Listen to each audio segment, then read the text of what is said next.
나는 김선영, 59세 폐경 여성. 내게 시간은 거울 속에 비친 낯선 얼굴과 같았다. 매일 아침 거울 앞에 설 때마다 나는 파리하게 주름진 내 얼굴과 축 늘어진 피부, 그리고 희끗희끗 변해버린 머리카락을 마주했다.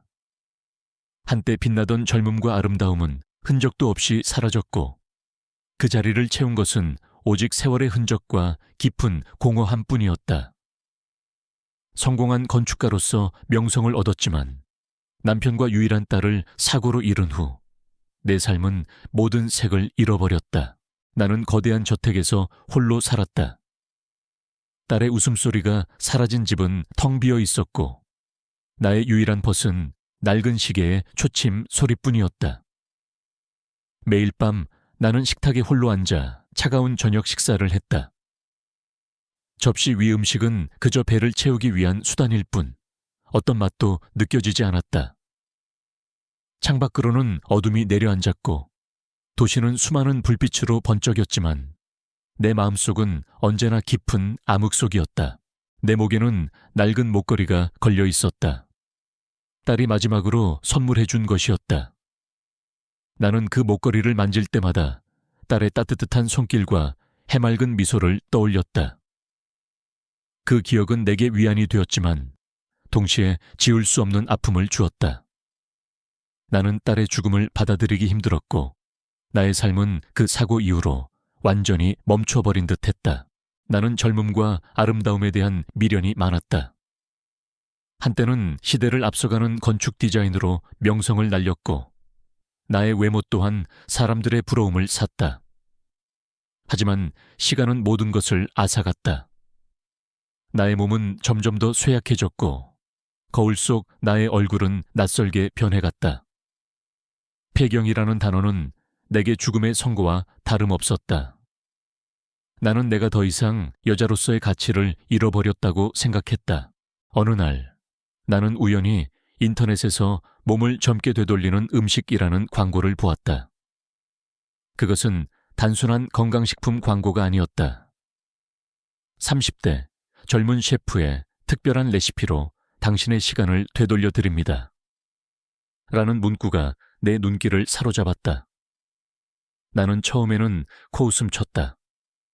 말도 안 되는 소리라고 생각했다. 하지만 동시에 나의 마음 한구석에는 알 수 없는 간절함이 피어올랐다.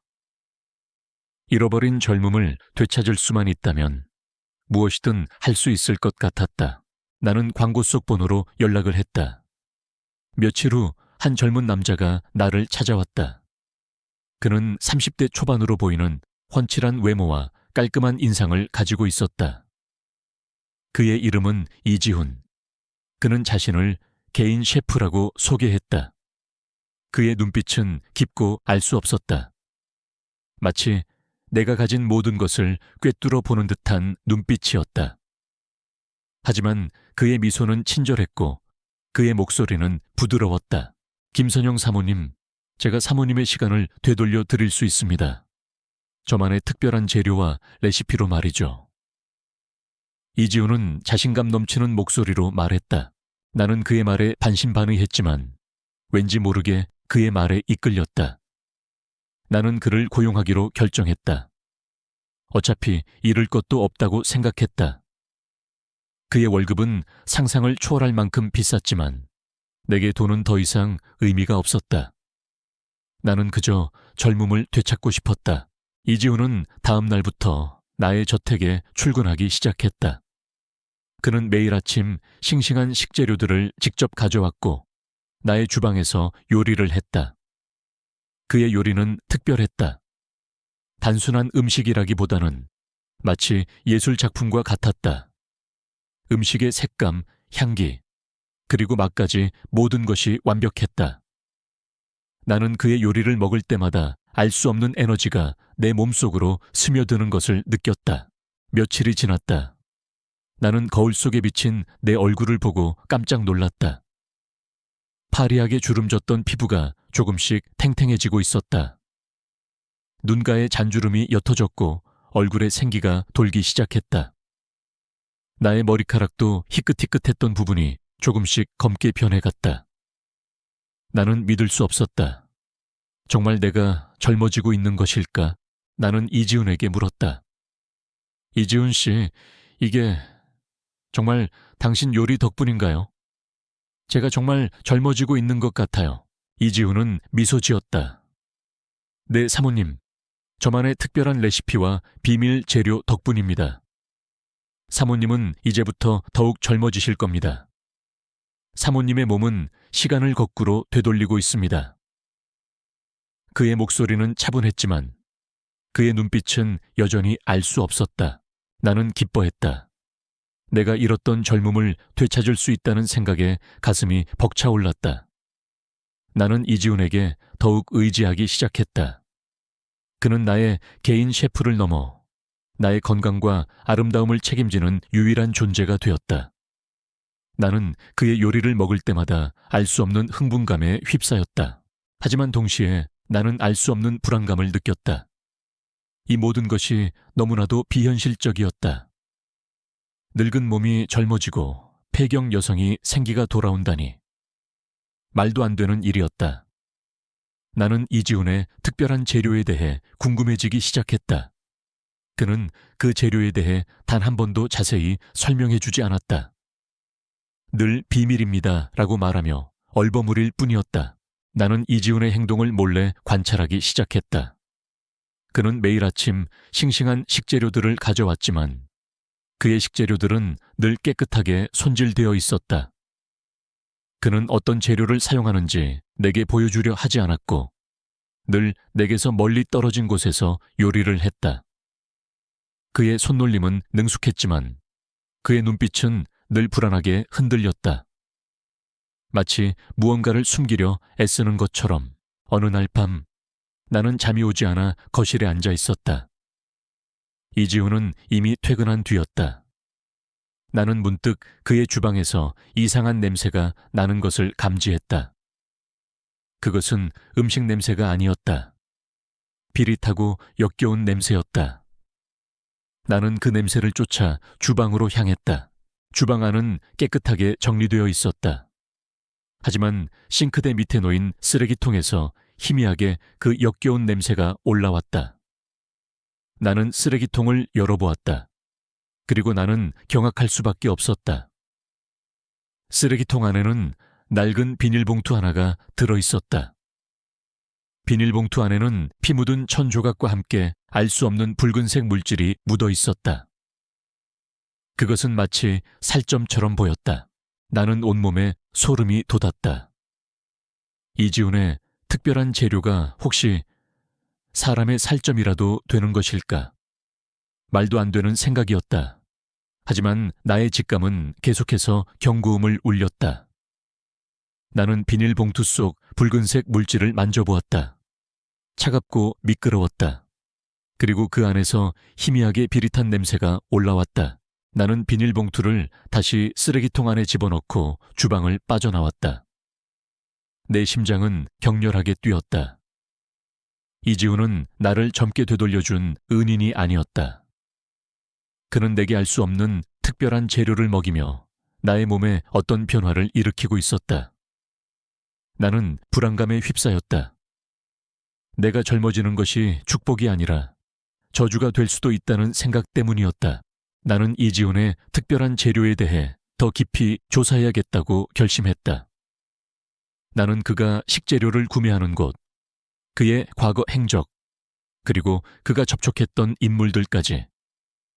나는 그 모든 정보들을 수집하고 분석할 준비를 했다. 내가 가진 모든 것을 동원하여 그의 추악한 비밀을 밝혀내야 했다. 나의 삶은 이제 새로운 국면을 맞이했다. 젊음의 유혹 뒤에 숨겨진 섬뜩한 진실을 파헤치는 싸움이 이제 막 시작된 것이었다. 나는 잠시 눈을 감았다. 나의 몸은 젊어지고 있었지만 내 마음은 점점 더 불안해지고 있었다. 거울 속에 비친 나의 젊어진 얼굴은 더 이상 아름답게 보이지 않았다. 그것은 마치 알 수 없는 괴물처럼 느껴졌다.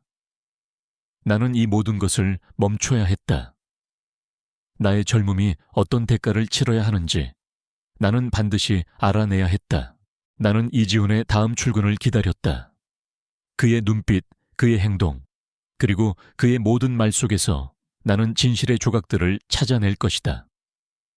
나의 촉은 그 어느 때보다도 예민하게 반응하고 있었다. 이지훈은 내게 젊음을 주었지만 동시에 내게 가장 큰 공포를 안겨주었다. 나는 그 공포를 극복하고 진실을 밝혀내야 했다. 나의 싸움은 이제 막 시작되었다. 주방에서 발견한 섬뜩한 비닐봉투는 내 마음에 깊은 의심의 씨앗을 심어 놓았다. 이지훈이 가져오는 특별한 재료가 평범한 식재료가 아닐 수도 있다는 불안감은 밤잠을 설치게 했다. 나는 그가 요리하는 동안 그의 모든 행동을 몰래 관찰하기 시작했다. 그의 손놀림은 여전히 능숙하고 완벽했지만 나는 그의 눈빛에서 알 수 없는 차가움과 계산적인 면모를 읽어냈다. 그는 내게 친절하게 대했지만 그의 친절함 뒤에는 어떤 의도가 숨겨져 있는 듯했다. 나는 이지훈이 매일 가져오는 식재료들을 유심히 살폈다. 그는 늘 직접 시장에 가서 재료를 구매한다고 말했지만 그의 식재료들은 늘 깨끗하게 손질되어 있었고 어떤 흔적도 남기지 않았다. 마치 처음부터 완벽하게 포장되어 배달되는 것처럼. 나는 그가 식재료를 보관하는 냉장고 안을 몰래 열어보려 했지만 그는 늘 주방문을 잠그고 퇴근했다. 그의 비밀은 철저하게 감춰져 있었다. 며칠이 지났다. 나의 몸은 점점 더 젊어졌다. 피부는 더욱 탱탱해졌고 머리카락은 완전히 검은색으로 돌아왔다. 거울 속에 비친 나의 모습은 30대 초반의 여성처럼 보였다. 나는 젊어진 나의 모습에 기뻐했지만 동시에 불안감은 더욱 커졌다.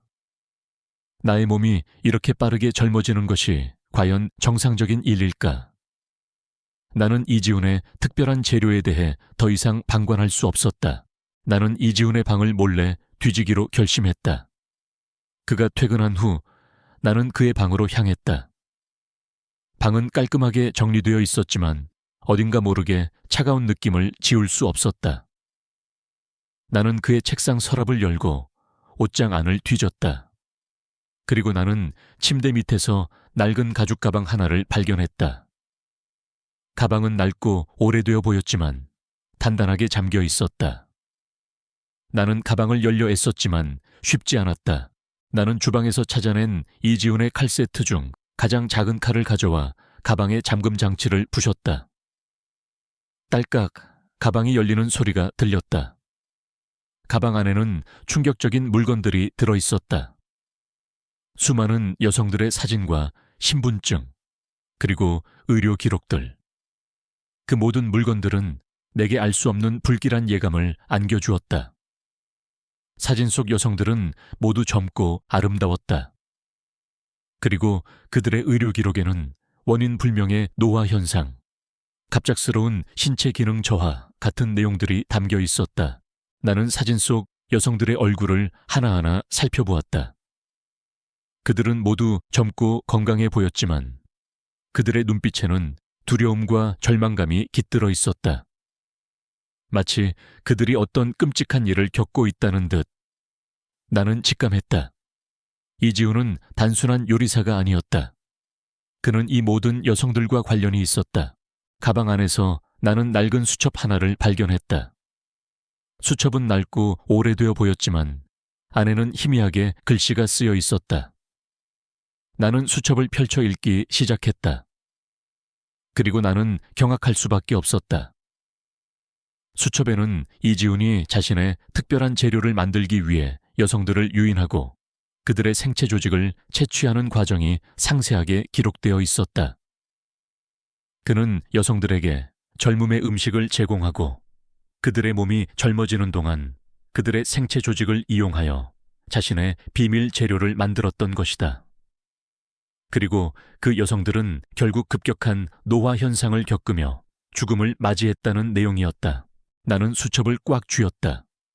온몸에 소름이 돋았다. 이지훈은 나를 젊게 되돌려준 은인이 아니었다. 그는 나를 포함한 수많은 여성들을 이용하여 자신의 추악한 목적을 달성하려 했던 연쇄 살인마였다. 나의 몸이 젊어지는 것은 축복이 아니라 저주였다. 나는 그가 먹인 특별한 재료 때문에 나의 몸이 병들고 결국 죽음을 맞이할지도 모른다는 생각에 공포에 질렸다. 나는 가방 안에서 또 다른 충격적인 것을 발견했다. 초음파 사진 한 장이었다. 사진 속에는 작은 태아의 모습이 선명하게 담겨 있었다. 그리고 사진 아래에는 나의 이름, 김선영이라는 글씨가 쓰여 있었다. 나의 심장이 쿵 하고 떨어지는 것을 느꼈다. 임신. 나는 임신했다는 것을. 폐경 여성인 내가 임신을 하다니. 말도 안 되는 일이었다. 이 모든 것이 이지훈의 특별한 재료 때문이라는 것을 직감했다. 나는 충격과 공포에 휩싸였다. 나는 이지훈의 범죄 사실을 세상에 알려야겠다고 다짐했다. 나는 가방 안의 모든 물건들을 챙겨 그의 방을 빠져나왔다. 내 손은 떨렸지만 나의 정신은 그 어느 때보다도 또렷했다. 나는 살아남아야 했다. 나의 뱃속의 아이를 위해서라도 나는 즉시 경찰에 신고해야겠다고 생각했다. 하지만 이 모든 이야기를 누가 믿어줄까? 59세 폐경 여성이 젊어졌고 임신을 했으며 요리사가 사람의 살점을 이용하여 음식을 만들고 있다는 이야기. 나는 내가 미쳤다고 생각할지도 모른다고 생각했다. 나는 철저한 증거를 확보해야 했다. 나는 이지훈의 특별한 재료를 몰래 채취하기로 결심했다. 그의 냉장고 안에는 늘 정체불명의 재료들이 보관되어 있었다. 나는 그 재료들을 채취하여 전문기관에 분석을 의뢰해야겠다고 생각했다. 다음 날 아침 이지훈은 평소처럼 나의 저택으로 출근했다. 그의 얼굴에는 여전히 친절한 미소가 걸려 있었지만 나는 그의 눈빛 속에서 섬뜩한 광기를 읽어냈다. 그는 내게 따뜻한 아침 식사를 차려주었고 나는 애써 태연한 척하며 그의 요리를 먹었다. 그의 요리는 여전히 완벽했지만 나는 그 모든 것이 역겹게 느껴졌다. 나는 식사를 마친 후 이지훈에게 말했다.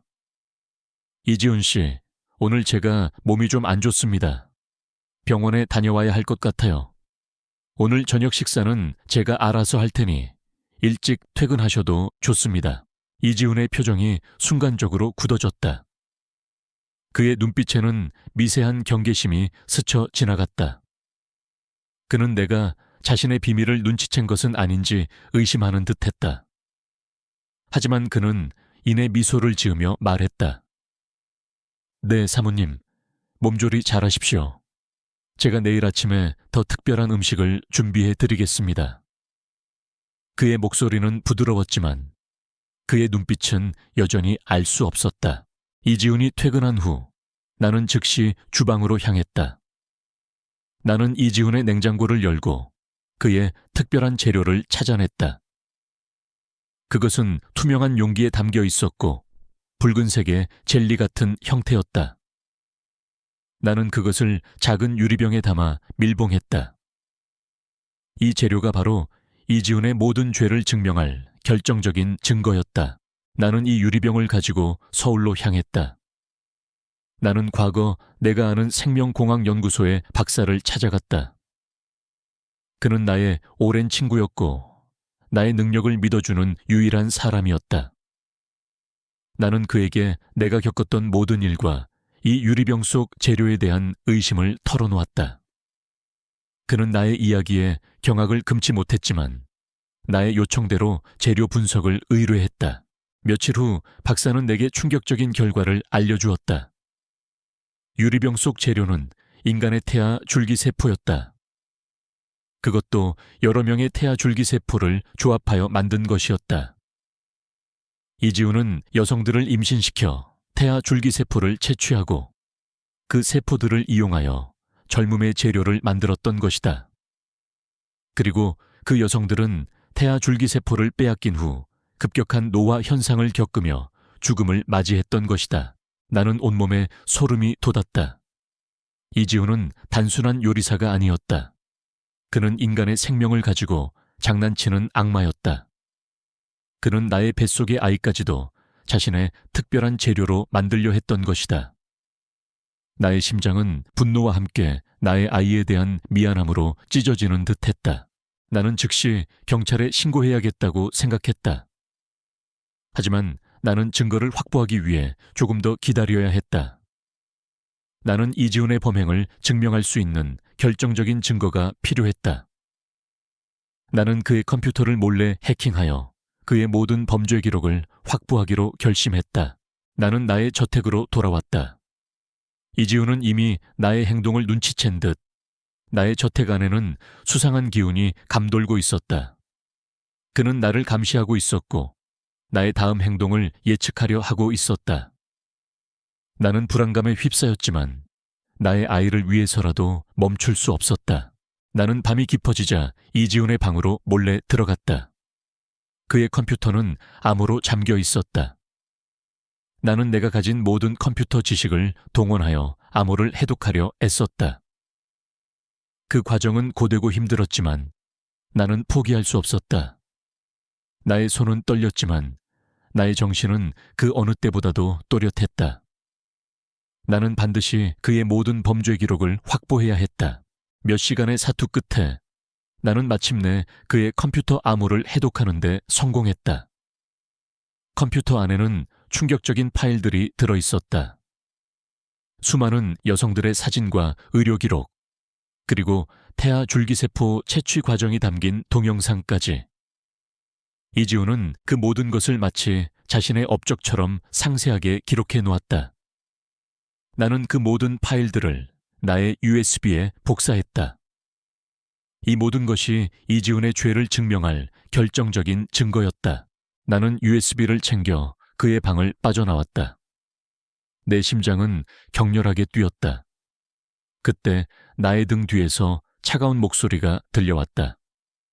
사모님, 제 방에서 뭘 하시는 겁니까? 나는 깜짝 놀라 뒤를 돌아보았다. 이지훈이 그곳에 서 있었다. 그의 얼굴에는 더 이상 친절한 미소가 없었다. 그의 눈빛은 섬뜩하게 번뜩였고 그 안에는 광기와 살기가 가득했다.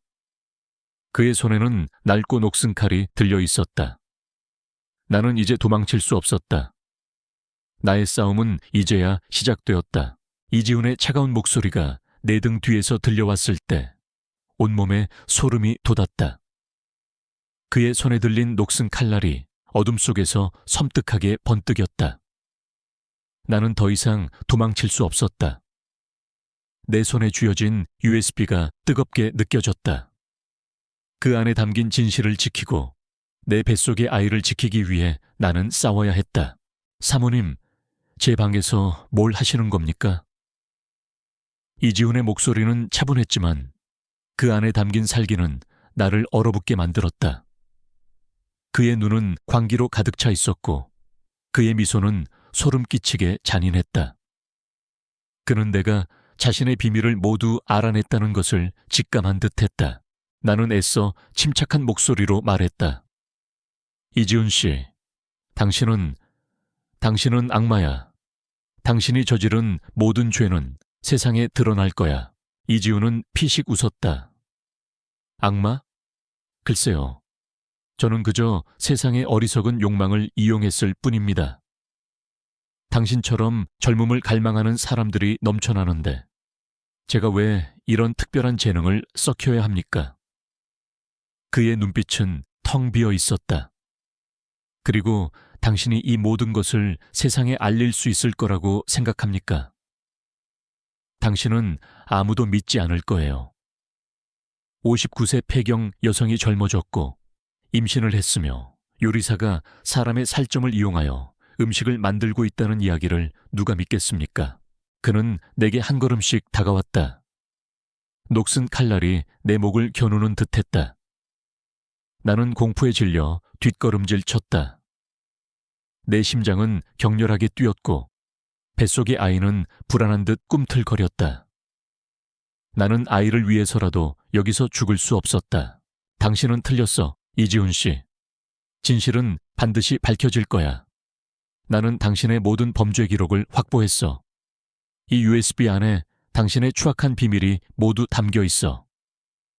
나는 손에 든 USB를 들어 올렸다. 이지훈의 얼굴에서 여유로움이 사라졌다. 그의 눈빛은 순간적으로 흔들렸다. 그는 USB를 보자마자 격분한 듯 내게 달려들었다. 그 USB 내놔. 당장. 나는 이지훈의 공격을 피하고 미리 준비해둔 호신용 스프레이를 그의 눈에 뿌렸다. 이지훈은 비명을 지르며 눈을 비볐다. 그 틈을 타 나는 그의 방을 뛰쳐나와 거실로 향했다. 나는 밖으로 통하는 문을 향해 달렸다. 하지만 이지훈은 예상보다 훨씬 빨랐다. 그는 눈을 비비면서도 나의 뒤를 끈질기게 쫓아왔다. 나는 거실에 있던 낡은 화분을 집어들어 그에게 던졌다. 화분은 이지훈의 몸에 부딪혔지만 그는 꿈쩍도 하지 않았다. 오히려 그의 얼굴에는 분노가 서렸다. 그는 내게 달려들어 내 머리채를 잡아 끌었다. 나는 고통스러운 신음을 내며 바닥에 쓰러졌다. 어디 감히 내게 저항하나? 너는 내 작품이야. 내가 너를 젊게 만들었고 내가 너에게 생명을 주었어. 너는 나의 소유물이야. 이지훈이 소리쳤다. 그의 목소리는 광기로 가득했다. 그는 나의 목을 조르려 했다. 나는 그의 손을 뿌리치려 애썼지만 그의 힘은 상상을 초월했다. 나는 숨이 막혀왔다. 눈앞이 흐릿해지고 정신이 아득해졌다. 이대로 죽는 건가? 내 아이는 절망감이 나를 덮쳤다. 바로 그때 나의 목에 걸려있던 낡은 목걸이가 그의 손에 걸렸다. 목걸이는 끊어졌고 딸의 유품인 작은 펜던트가 바닥에 떨어졌다. 나는 그 펜던트를 보자마자 마지막 힘을 냈다. 딸의 죽음을 헛되이 할 수 없었다. 나는 그에게서 벗어나야 했다. 나는 이지훈의 손가락을 깨물었다. 이지훈은 고통스러운 비명을 지르며 나를 놓아주었다. 나는 숨을 헐떡이며 바닥에 쓰러졌다. 이지훈은 나의 행동에 격분한 듯 다시 내게 달려들었다. 그의 손에는 녹슨 칼이 들려 있었다. 그는 나를 찌르려 했다. 바로 그 순간 현관문이 굉음을 내며 부서졌다. 그리고 한 남자가 안으로 뛰어들어왔다. 그는 나의 오래된 친구이자 내가 유리병 속 특별한 재료 분석을 의뢰했던 생명공학연구소의 박사 최진수였다. 그의 뒤에는 경찰들이 총을 든 채 서 있었다. 최진수는 나를 보고 깜짝 놀란 듯 외쳤다. 선영아, 괜찮아. 저 자식을 잡아요. 이지훈은 최진수의 갑작스러운 등장에 당황한 듯 칼을 든 채 멈칫했다. 그는 나를 노려보며 소리쳤다. 네가 감히 나를 배신해? 이 모든 것을 세상에 알리려 하다니. 너도 이 모든 죄의 공범이야. 너도 젊음을 갈망했잖아. 나는 그의 말에 분노가 치밀어 올랐다. 나는 당신의 추악한 욕망을 몰랐어. 나는 당신의 범죄에 가담한 것이 아니야. 나는 당신을 막을 거야. 반드시. 경찰들은 이지훈에게 총을 겨눴다. 손들어! 당장 칼 내려놔! 이지훈은 경찰들의 위협에도 불구하고 내게 달려들려 했다. 그는 자신의 죄가 드러나는 것을 막기 위해 나를 죽이려 했다. 하지만 최진수 박사가 이지훈에게 달려들어 그의 팔을 붙잡았다. 이지훈은 칼을 휘둘러 최진수 박사를 찌르려 했지만 최진수 박사는 몸을 날려 칼날을 피했다. 그 틈을 타 경찰들이 이지훈을 제압했다. 이지훈은 거칠게 저항했지만 결국 수갑이 채워졌다. 나는 안도의 한숨을 내쉬며 바닥에 주저앉았다. 내 몸은 땀으로 흠뻑 젖어 있었고 심장은 격렬하게 뛰었다. 최진수 박사가 나에게 다가와 나의 상태를 살폈다. 선영아, 괜찮아. 다친 데는 없어. 응, 괜찮아. 네가 어떻게... 나의 목소리는 떨렸다. 네가 보낸 재료 분석 결과가 너무 충격적이었어. 인간의 태아 줄기세포라니. 그래서 나는 바로 경찰에 신고하고 너에게 달려온 거야. 정말 다행이다. 네가 무사해서. 최진수 박사는 나의 어깨를 감싸 안았다. 그의 따뜻한 손길은 내게 큰 위안이 되었다.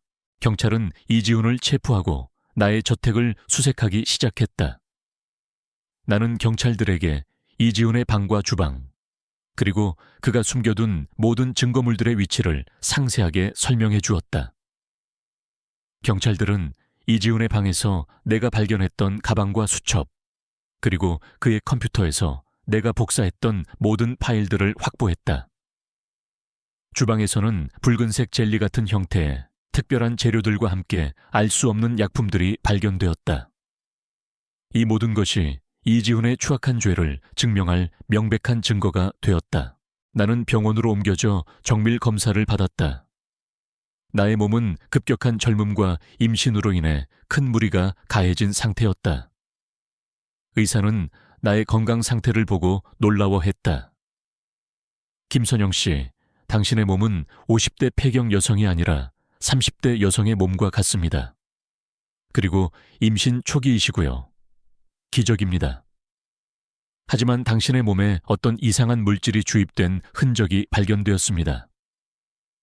이 물질이 당신의 급격한 젊음과 임신의 영향을 미미쳤을 가능성이 높습니다. 나는 의사의 말에 눈물을 흘렸다.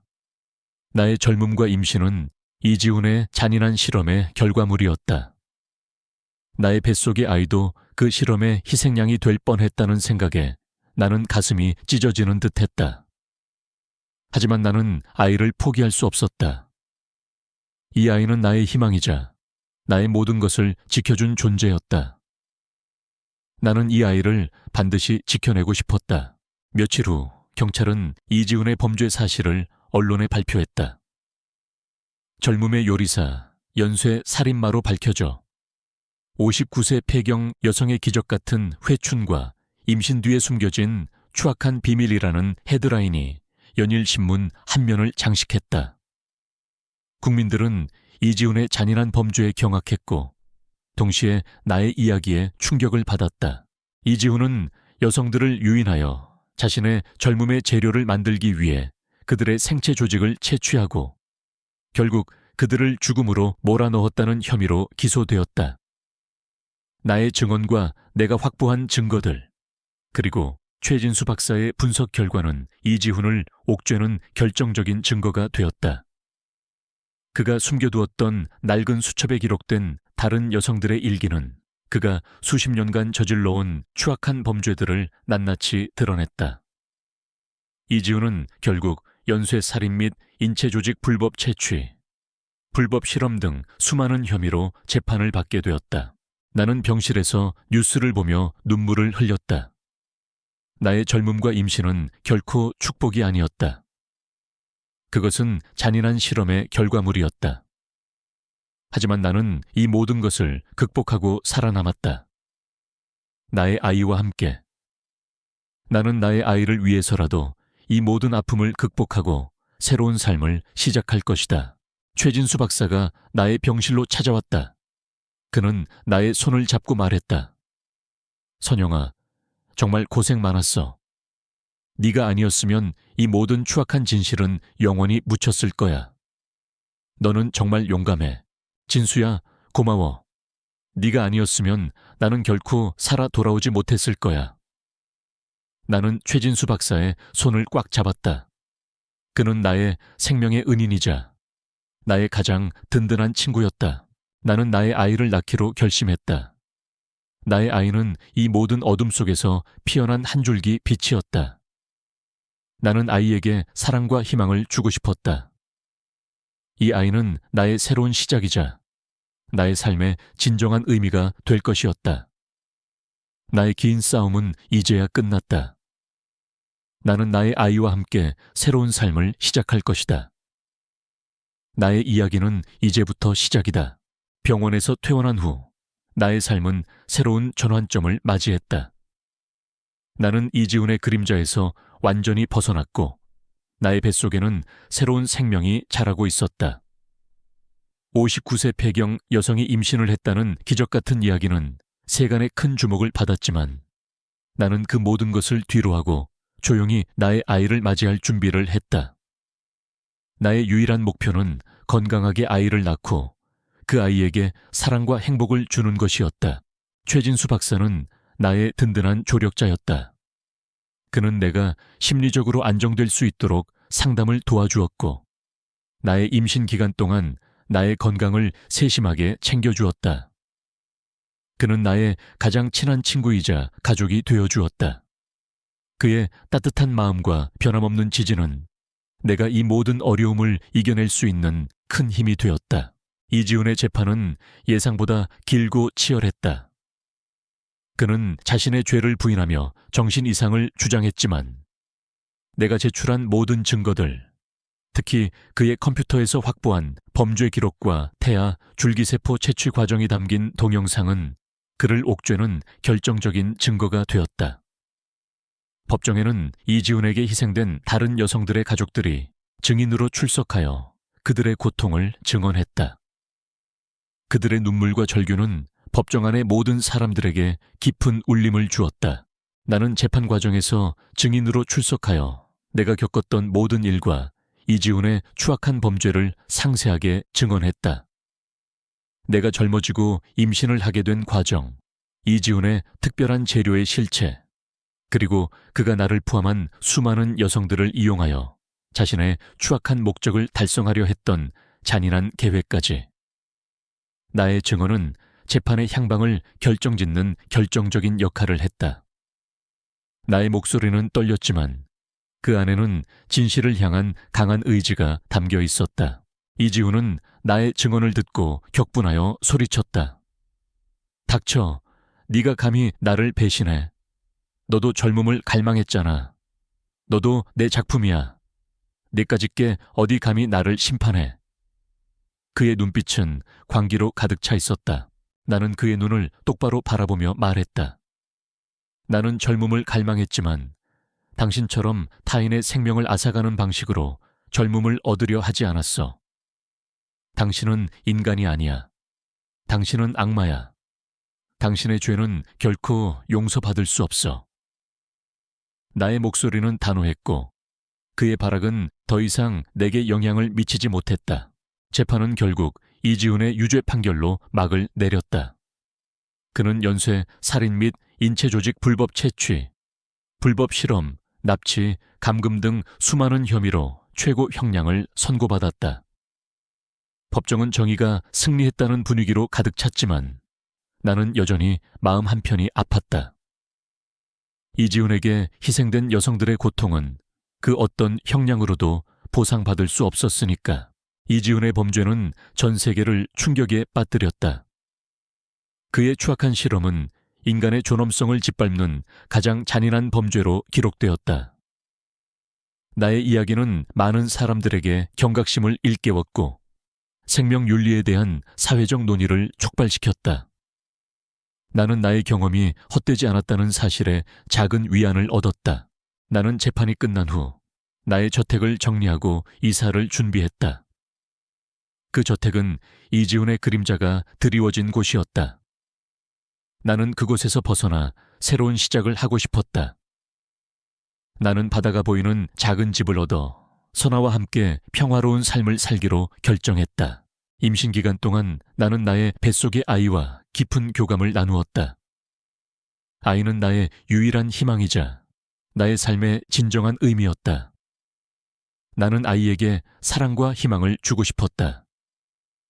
이 아이는 나의 새로운 시작이자 나의 삶의 가장 큰 축복이 될 것이었다.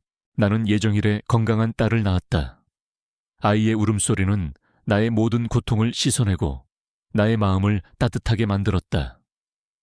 나는 아이에게 선아라는 이름을 지어주었다. 바다에서 살아 돌아온 아이라는 의미였다. 선아는 나의 어린 시절 딸의 이름을 따서 지은 것이기도 했다. 선아가 나의 품에 안겨 잠든 모습을 볼 때마다 나는 딸의 품에 안겨 잠들었던 어린 시절의 나를 떠올렸다. 나의 딸이 다시 내게로 돌아온 듯한 기분이었다. 선아는 건강하고 밝게 자랐다. 그녀의 눈빛은 맑고 순수했으며 그녀의 미소는 내게 세상의 모든 고통을 잊게 할 만큼 따뜻했다. 나는 선아를 품에 안을 때마다 내가 겪었던 모든 고난이 결코 헛되지 않았음을 느꼈다. 선아는 나의 존재 이유이자 나의 삶의 가장 큰 축복이었다. 나는 선아를 위해 나의 모든 것을 바쳤다. 그녀에게 사랑을 주고 그녀를 보호하며 그녀가 행복하게 자랄 수 있도록 노력했다. 나는 선아를 위해 매일 밤 동화책을 읽어주었고 그녀와 함께 바다가 보이는 해변을 산책했다. 선아는 바다를 사랑했고 바다를 두려워하지 않았다. 나는 선아가 바다처럼 넓고 깊은 마음을 가진 아이로 자라기를 바랐다. 물론 나의 과거가 완전히 지워진 것은 아니었다. 언론은 여전히 나에게 관심을 보였고 때로는 나의 사생활을 침해하려 하기도 했다. 나는 그런 시선들이 부담스러웠지만 나의 삶을 당당하게 살아가는 것으로 그들의 호기심에 맞섰다. 나는 더 이상 숨어 지내지 않을 것이다. 나는 나의 삶을 있는 그대로 받아들이고 나의 아이와 함께 행복하게 살아갈 것이다. 나는 나의 경험을 바탕으로 강연을 시작했다. 전국 각지의 학교, 시민단체, 그리고 병원들을 찾아가 생명윤리와 인간 존엄성에 대한 강연을 했다. 나는 내가 겪었던 끔찍한 경험을 솔직하게 털어놓았다. 이지훈의 추악한 범죄, 나의 생존과 임신, 그리고 내가 진실을 밝혀내는 과정까지. 나의 이야기는 많은 사람들에게 큰 울림을 주었다. 나는 강연에서 늘 이렇게 말했다. 저는 젊음과 아름다움에 대한 욕망 때문에 저의 모든 것을 잃을 뻔했습니다. 하지만 저는 이 모든 것을 극복하고 살아남았습니다. 그리고 저의 아이는 저에게 희망이자 살아갈 이유를 주었습니다. 저는 여러분에게 말하고 싶습니다. 어떤 절망적인 상황에서도 포기하지 마십시오. 여러분 안에는 상상할 수 없는 강인함이 숨겨져 있습니다. 그리고 여러분은 혼자가 아닙니다. 주변의 도움을 청하십시오. 진실은 반드시 밝혀지고 정의는 반드시 실현될 것입니다. 나의 강연은 많은 사람들에게 희망과 용기를 불어넣어 주었다.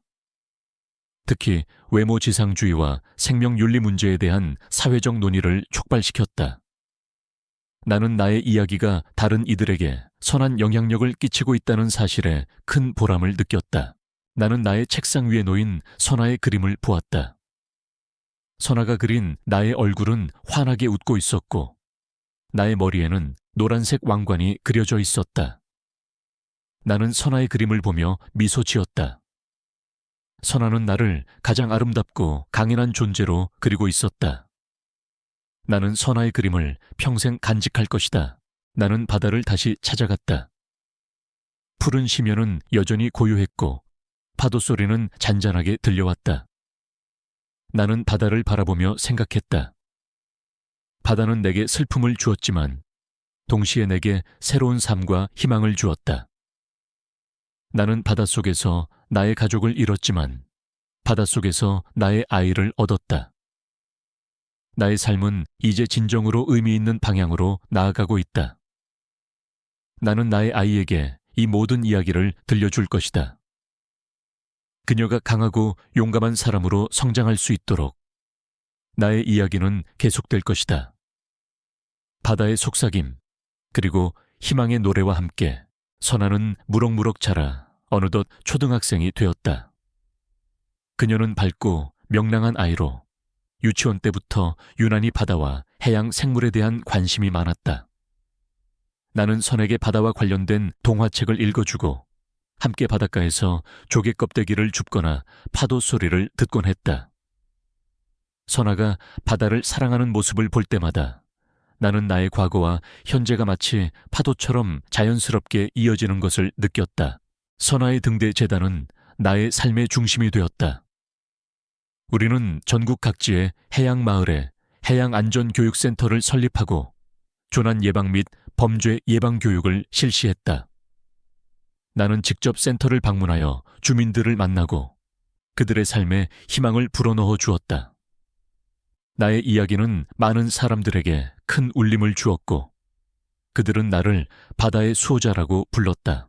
물론 모든 것이 순탄하지만은 않았다. 해양 범죄는 끊이지 않았고, 새로운 유형의 범죄들이 발생하기도 했다.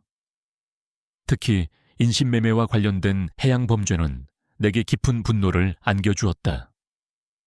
외딴 섬이나 고립된 어촌을 중심으로 이루어지는 인신매매는 피해자들을 섬에 가두고 그들의 삶을 파괴하는 잔인한 범죄였다.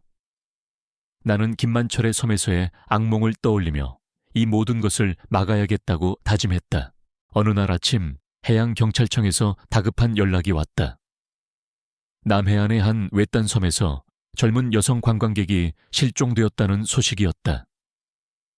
경찰은 단순 실족사로 추정했지만 그녀의 가족들은 강력하게 의문을 제기하며 재수사를 요구하고 있었다.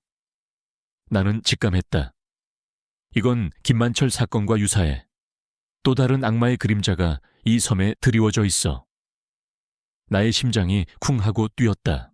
나는 즉시 선하의 등대 재단 법무팀을 통해 해당 사건에 대한 정보를 수집하기 시작했다. 변호사들은 경찰의 수사 자료를 검토했고, 나는 실종된 여성의 마지막 모습이 담긴 CCTV 영상과 그녀의 SNS 활동 내역을 분석했다. CCTV 영상 속 여성의 표정은 활기차고 즐거워 보였지만 그녀가 섬으로 들어서는 순간 그녀의 얼굴에 아주 미세한 긴장감이 스쳐 지나갔다. 마치 그녀가 섬에 대해 어떤 불길한 예감을 느낀 것처럼 나는 영상을 프레임 단위로 확대하고 미세한 빛의 변화, 그림자의 움직임, 그리고 보이지 않는 흔적들을 찾아냈다. 그리고 나는 충격적인 사실을 발견했다. 그녀가 섬으로 들어서는 길목에 서 있던 한 남자의 그림자. 그 그림자는 희미했지만 나는 그 남자의 움직임에서 알 수 없는 집착과 소유욕을 읽어냈다. 그것은 김만철에게서 보았던 것과 유사한 섬뜩한 기운이었다. 그의 눈빛에는 텅 비어 있었고 그의 얼굴은 무표정했지만 그의 그림자는 마치 살아있는 존재처럼 움직이고 있었다. 나는 그 그림자의 미세한 움직임 속에서 그의 내면에 숨겨진 잔인함을 읽어냈다. 나는 해당 사건을 담당하고 있는 해경 수사팀에 연락하여 나의 분석 결과를 공유했다. 수사팀은 처음에는 나의 주장에 대해 회의적인 반응을 보였다. 김영숙 이사장님, 저희는 과학적인 증거를 바탕으로 수사합니다. 그림자만으로 살인사건이라고 단정하기에는 무리가 있습니다. 그림자 속에도 진실이 숨겨져 있습니다, 수사관님. 미세한 흔적들이 모든 것을 말해줍니다. 이 섬은 단순한 관광지가 아닙니다. 이곳에는 김만철의 섬과 유사한 어둠이 도사리고 있습니다. 제가 직접 섬으로 가서 조사하겠습니다. 나는 단호하게 말했다. 나의 목소리에는 진실을 향한 강한 의지가 담겨 있었다. 나는 선하의 등대, 재단의 역량을 총동원하여 독자적인 조사를 시작했다. 재단의 자원봉사자들과 함께 해당 섬을 방문하여 주민들을 대상으로 탐문 조사를 벌였다. 나는 주민들의 표정 변화와 그들이 사용하는 언어 속에서 숨겨진 의미를 찾아냈다. 대부분의 주민들은 실종 사건에 대해 침묵했지만 몇몇 주민들의 눈빛에서는 미세한 두려움과 알 수 없는 비밀이 엿보였다. 그들은 마치 누군가에게 감시당하고 있다는 듯 불안하게 주변을 살폈다. 나는 특히 한 노부부의 표정에서 깊은 불안감과 체념을 읽어냈다. 그들은 실종된 여성에 대해 아는 것이 없다고 말했지만 그들의 눈빛은 진실을 말하고 있었다. 나는 그들의 심리를 파고들었다. 그들은 섬을 떠나고 싶어 했지만 어떤 보이지 않는 힘에 의해 섬에 갇혀 있는 듯했다. 그들은 자신들의 삶이 이 섬에 묶여 있다는 사실에 체념한 듯했다. 나는 노부부에게 내가 겪었던 김만철 사건에 대해 이야기해 주었다. 나의 이야기는 그들에게 깊은 울림을 주었다. 노부부는 결국 모든 것을 털어놓았다. 섬에는 섬을 지키는 자, 라고 불리는 한 남자가 있다는 사실을. 그는 젊은 여성 관광객들이 섬에 오면 마치 자신의 소유물처럼 여겼고, 섬을 벗어나려 하면 알 수 없는 방법으로 그들을 실종시키거나 죽음으로 몰아넣었다는 충격적인 진실을. 그리고 실종된 여성 관광객 또한 그 남자에게 희생되었다는 것을 고백했다. 나는 그 남자의 신원을 파악했다. 그의 이름은 이정수. 50대 후반의 건장한 어부였다. 그는 섬 주민들에게는 존경받는 인물이었지만 나는 그의 표정에서 병적인 집착과 잔인함, 그리고 자기애를 읽어냈다. 그는 김만철과 유사한 사이코패스적인 성향을 가지고 있었다. 그의 눈빛은 텅 비어 있었고 그의 미소는 소름 끼치게 섬뜩했다. 그는 자신의 행동을 정당화하려는 듯한 광기 어린 눈빛을 가지고 있었다. 나는 이재환 검사장에게 이 모든 사실을 보고하고 이정수를 긴급 체포할 것을 요청했다. 이재환 검사장은 나의 보고를 듣고 깊은 분노를 느꼈다. 이런 극악무도한 범죄자가 또 있었다니. 좋습니다, 김영숙 이사장님. 우리가 직접 이정수를 체포하고 그의 모든 죄를 낱낱이 밝혀내겠습니다. 이정수는 해경에 의해 체포되었다. 그는 체포될 당시에도 자신의 죄를 부인하며 저항했지만 더 이상 도망칠 수 없었다. 그의 얼굴에는 절망감과 함께 광기가 뒤섞여 있었다. 그는 자신이 저지른 모든 죄를 고백했다. 그는 섬에 오는 젊은 여성들을 자신의 소유물처럼 여겼고 그들이 섬을 떠나려 하거나 자신에게 불순종하면 살해했다는 충격적인 진실을. 그는 자신이 섬을 지키는 자로서 신성한 의무를 수행했다고 주장했다. 그의 목소리는 섬뜩할 정도로 차분했지만 그 안에 담긴 광기는 모든 사람들을 전율하게 만들었다. 이정수의 자백은 대한민국을 충격에 빠뜨렸다. 외딴 섬에서 벌어진 또 다른 연쇄 살인 사건은 국민들에게 큰 충격을 주었고 고립된 지역의 안전 문제에 대한 사회적 관심을 높이는 계기가 되었다. 나는 이정수의 범행으로 인해 희생된 여성들의 유가족들을 위로하고 그들에게 재단의 지원을 아끼지 않겠다고 약속했다. 나는 선아의 등대 재단 활동을 더욱 확대했다. 해양경찰청과 협력하여 해양범죄 예방 및 조난자 구조 시스템을 구축했다. 이 시스템은 조난 신호를 실시간으로 감지하고 외딴 섬이나 고립된 지역에 대한 감시를 강화하여 김만철이나 이정수와 같은 범죄자들이 다시는 나타나지 않도록 하는 것을 목표로 했다. 나는 나의 경험과 지식을 바탕으로 시스템 개발에 적극적으로 참여했다. 나는 전국 각지의 외딴 섬과 어촌 마을을 방문하여 주민들을 대상으로 해양 안전 교육과 범죄 예방 교육을 실시했다. 나는 그들에게 나의 이야기를 들려주었고 그들의 삶에 희망과 용기를 불어넣어 주었다. 나의 강연은 많은 사람들에게 큰 울림을 주었고 그들은 나를 바다의 수호자라고 불렀다. 선아는 나의 활동을 보며 자랑스러워했다. 그녀는 나의 가장 든든한 조력자이자 나의 삶의 진정한 의미였다. 선아는 유치원 친구들에게 나의 이야기를 들려주며 우리 엄마는 영웅이라고 자랑하곤 했다. 나는 그런 선아를 보며 알 수 없는 감동을 느꼈다. 나의 모든 고난이 결코 헛되지 않았다는 것을 다시 한번 깨달았다. 나는 재단 사무실에 앉아 새로운 사건 파일들을 검토한다. 모니터에는 수많은 픽셀들이 모여 진실을 드러내고 소리들이 침묵을 깨뜨리는 곳. 그곳이 바로 내가 존재해야 할 이유이다. 나의 삶은 이제 더 이상 고독하지 않았다. 나는 나의 아이와 함께 새로운 삶을 살아가고 있었다. 나의 어머니와 함께 소박한 행복을 나누며 살아가고 있었다. 어머니는 내가 가진 능력에 대해 깊이 이해해 주셨고 언제나 나를 지지해 주셨다.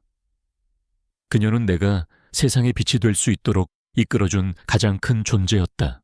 나는 나의 책상 위에 놓인 선아의 그림을 보았다. 선아가 그린 나의 얼굴은 환하게 웃고 있었고 나의 머리에는 노란색 왕관이 그려져 있었다. 나는 선아의 그림을 보며 미소 지었다. 선아는 나를 가장 아름답고 강인한 존재로 그리고 있었다. 나는 선아의 그림을 평생 간직할 것이다. 나는 바다를 다시 찾아갔다. 푸른 심연은 여전히 고요했고 파도 소리는 잔잔하게 들려왔다. 나는 바다를 바라보며 생각했다. 바다는 내게 슬픔을 주었지만 동시에 내게 새로운 삶과 희망을 주었다. 나는 바닷속에서 나의 가족을 잃었지만 바닷속에서 나의 아이를 얻었다. 나의 삶은 이제 진정으로 의미 있는 방향으로 나아가고 있다. 나는 나의 아이에게 이 모든 이야기를 들려줄 것이다. 그녀가 강하고 용감한 사람으로 성장할 수 있도록 나의 이야기는 계속될 것이다. 바다의 속삭임, 그리고 희망의 노래와 함께 이정수 사건이 해결되고 선아의 등대 재단이 해양 안전과 범죄 예방의 상징이 되면서 나의 삶은 더욱 바쁘고 의미 있게 흘러갔다. 선아는 나의 가장 큰 보물이자 내가 이 모든 어려움을 이겨낼 수 있었던 원동력이었다. 그녀의 해맑은 미소는 나의 과거의 상처들을 치유하는 가장 따뜻한 빛이었다. 나는 이제 진정으로 행복하다고 느꼈다. 하지만 삶은 언제나 새로운 도전을 던져주었고 나는 그 도전에 맞설 준비가 되어 있었다. 선아의 등대 재단은 해양경찰청과 함께 글로벌 해양 안전 네트워크 구축에 참여하게 되었다. 이는 전 세계 해양에서 발생하는 조난 사고와 범죄를 실시간으로 감지하고 신속하게 대응하는 것을 목표로 하는 대규모 프로젝트였다.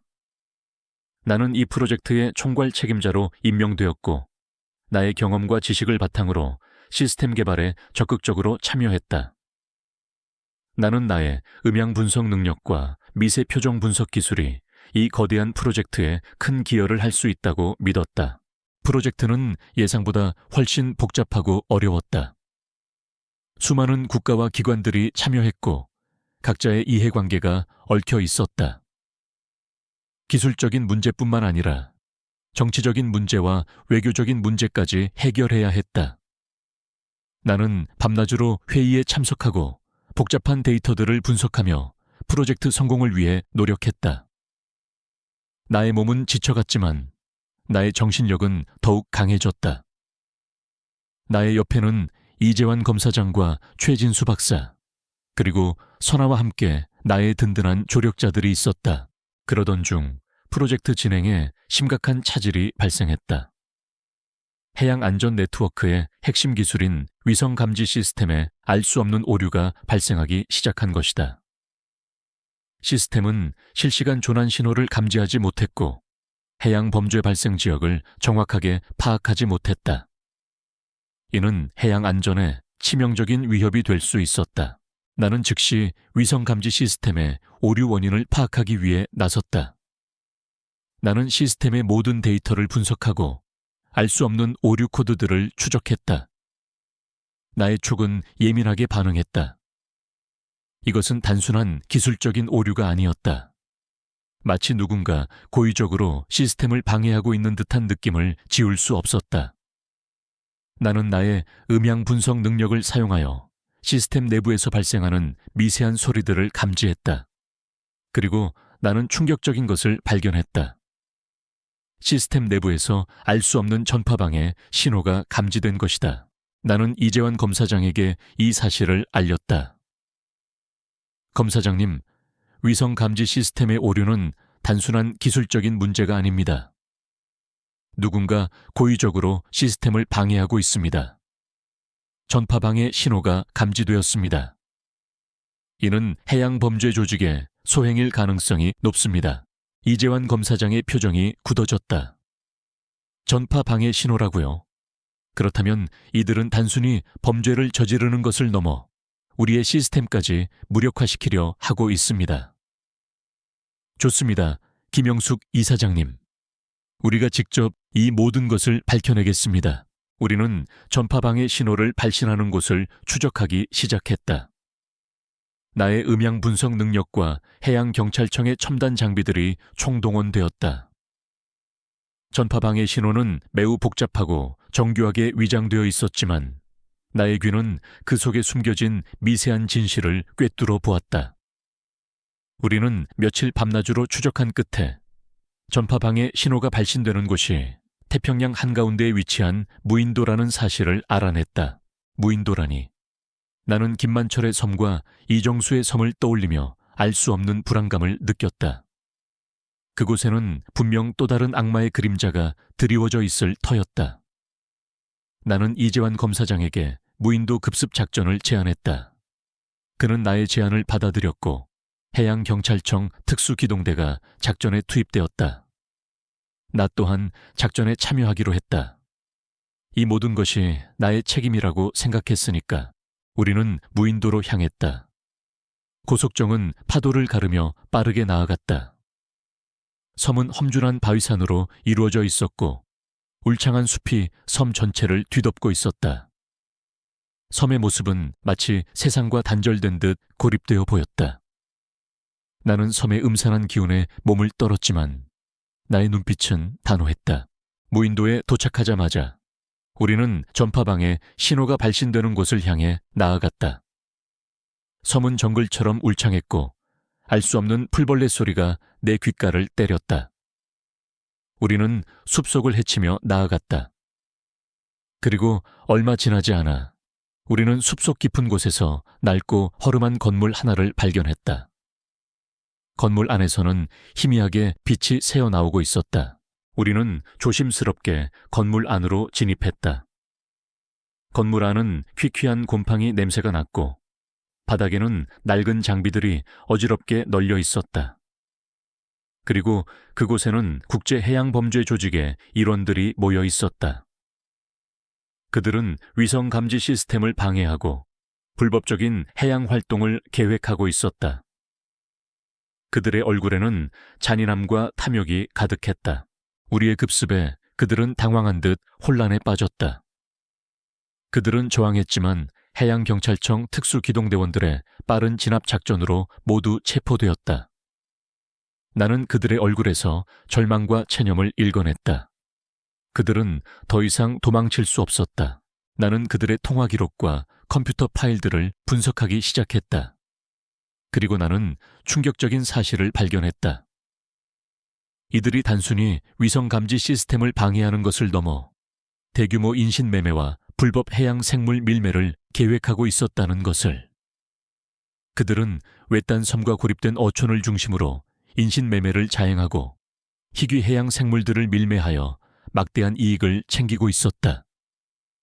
그 모든 계획은 치밀하게 짜여 있었고 그 뒤에는 거대한 국제범죄 조직이 존재했다. 나는 이 모든 증거들을 이재환 검사장에게 전달했다. 그는 나의 보고를 듣고 깊은 분노를 느꼈다. 이런 극악무도한 범죄자들이 또 있었다니. 좋습니다, 김영숙 이사장님. 우리가 직접 이 모든 국제 해양 범죄 조직을 뿌리 뽑겠습니다. 우리는 국제경찰과 협력하여 전 세계적으로 퍼져 있는 이 국제 해양 범죄 조직을 추적하기 시작했다. 나의 음향 분석 능력과 미세 표정 분석 기술은 국제수사에 결정적인 역할을 했다. 우리는 그들의 통화 기록과 은밀한 대화들을 분석하여 조직의 핵심 인물들을 하나씩 체포해 나갔다. 그들은 모두 자신들의 죄를 부인하며 저항했지만 내가 제시한 명백한 증거들 앞에서 그들은 결국 무너졌다. 이 모든 사건이 언론에 보도되자 전 세계는 경악했다. 외딴 섬에서 벌어진 인신매매와 불법 해양 생물 밀매는 국제적인 문제로 부상했고 각국 정부는 해양 범죄에 대한 강력한 대응을 약속했다. 나는 나의 이야기와 나의 활동이 전 세계적으로 선한 영향력을 끼치고 있다는 사실에 큰 보람을 느꼈다. 나는 선화의 등대 재단 활동을 더욱 확대했다. 우리는 국제해양단체들과 협력하여 해양범죄 피해자 지원센터를 설립했다. 이 센터는 해양범죄로 인해 피해를 입은 사람들에게 심리상담, 법률 지원, 그리고 재활 프로그램을 제공했다. 나는 직접 센터를 방문하여 피해자들을 만나고 그들의 아픔을 어루만져 주었다. 그들의 얼굴에서 나는 슬픔과 고통을 읽어냈지만 동시에 희미한 희망도 보았다. 나는 그들에게 용기와 희망을 주고 싶었다. 선아는 이제 해양 생물학 전공으로 대학에 진학했다. 그녀는 나의 뒤를 이어 바다를 연구하고 보호하는 꿈을 키웠다. 그녀는 방학 때마다 재단 활동에 참여하여 나를 도왔다. 선아는 나의 가장 든든한 조력자이자 나의 삶의 진정한 의미였다. 그녀는 나의 희망이자 나의 미래였다. 나는 재단 사무실에 앉아 새로운 사건 파일들을 검토한다. 모니터에는 수많은 픽셀들이 모여 진실을 드러내고 소리들이 침묵을 깨뜨리는 곳. 그곳이 바로 내가 존재해야 할 이유이다. 나의 삶은 이제 더 이상 고독하지 않았다. 나는 나의 아이와 함께 새로운 삶을 살아가고 있었다. 나의 어머니와 함께 소박한 행복을 나누며 살아가고 있었다. 어머니는 내가 가진 능력에 대해 깊이 이해해 주셨고 언제나 나를 지지해 주셨다. 그녀는 내가 세상의 빛이 될 수 있도록 이끌어준 가장 큰 존재였다. 나는 나의 책상 위에 놓인 선아의 그림을 보았다. 선아가 어린 시절 그린 나의 그림이었다. 나의 얼굴은 환하게 웃고 있었고 나의 머리에는 노란색 왕관이 그려져 있었다. 나는 선아의 그림을 보며 미소 지었다. 선아는 나를 가장 아름답고 강인한 존재로 그리고 있었다. 나는 선아의 그림을 평생 간직할 것이다. 나는 바다를 다시 찾아갔다. 푸른 심연은 여전히 고요했고 파도 소리는 잔잔하게 들려왔다. 나는 바다를 바라보며 생각했다. 바다는 내게 슬픔을 주었지만 동시에 내게 새로운 삶과 희망을 주었다. 나는 바닷속에서 나의 가족을 잃었지만 바닷속에서 나의 아이를 얻었다. 나의 삶은 이제 진정으로 의미 있는 방향으로 나아가고 있다. 나는 나의 아이에게 이 모든 이야기를 들려줄 것이다. 그녀가 강하고 용감한 사람으로 성장할 수 있도록 나의 이야기는 계속될 것이다. 바다의 속삭임, 그리고 희망의 노래와 함께 나는 김용숙, 이제는 바다의 등대라고 불리는 선아의 등대 재단의 이사장이다. 나의 삶은 바다처럼 넓고 깊은 의미를 지니게 되었다. 10년 전 내가 조난당해 김만철의 섬에 표류한 그날 이후 나의 삶은 예측할 수 없는 방향으로 흘러갔지만 나는 그 모든 파도를 헤치고 나와 결국 나만의 등대가 되었다. 선아는 이제 어엿한 해양경찰청의 젊은 수사관이 되었다. 그녀의 눈빛은 나의 젊은 시절처럼 정의감과 열정으로 빛났다. 그녀는 나의 뒤를 이어 해양 범죄를 수사하고 억울한 이들을 돕는 일에 매진하고 있었다. 우리는 이제 어머니와 딸을 넘어 진실을 추구하고 정의를 실현하는 동료가 되었다. 그녀는 나의 가장 큰 자랑이자 내가 살아가는 이유였다. 우리는 선아의 등대, 재단 활동을 국제적으로 확장했다. 전 세계 해양 범죄 조직을 소탕하고 조난당한 이들을 구호하며 해양 생태계를 보호하는 데 우리의 모든 역량을 집중했다. 나는 나의 경험과 지식을 바탕으로 국제해양안전기구와 협력하여 새로운 해양 범죄 예방 시스템을 구축했다. 이 시스템은 위성 감지 기술과 음향 분석 기술을 결합하여 해양에서 발생하는 모든 이상 징후를 실시간으로 감지하고 신속하게 대응할 수 있도록 설계되었다. 나는 국제학회와 포럼에 초청되어 나의 이야기를 들려주었다. 내가 겪었던 끔찍한 조난과 감금, 임신과 생존, 그리고 진실을 밝혀내는 과정까지. 나의 이야기는 전 세계 수많은 사람들에게 깊은 울림을 주었다. 사람들은 나의 용기와 강인함에 감탄했고 나의 이야기는 희망의 메시지로 회자되었다. 나는 더 이상 숨어 지내지 않았다. 나는 나의 존재를 드러내고 나의 능력을 사용하여 세상에 선한 영향력을 끼치는 사람이 되었다. 물론 모든 것이 순탄하지만은 않았다.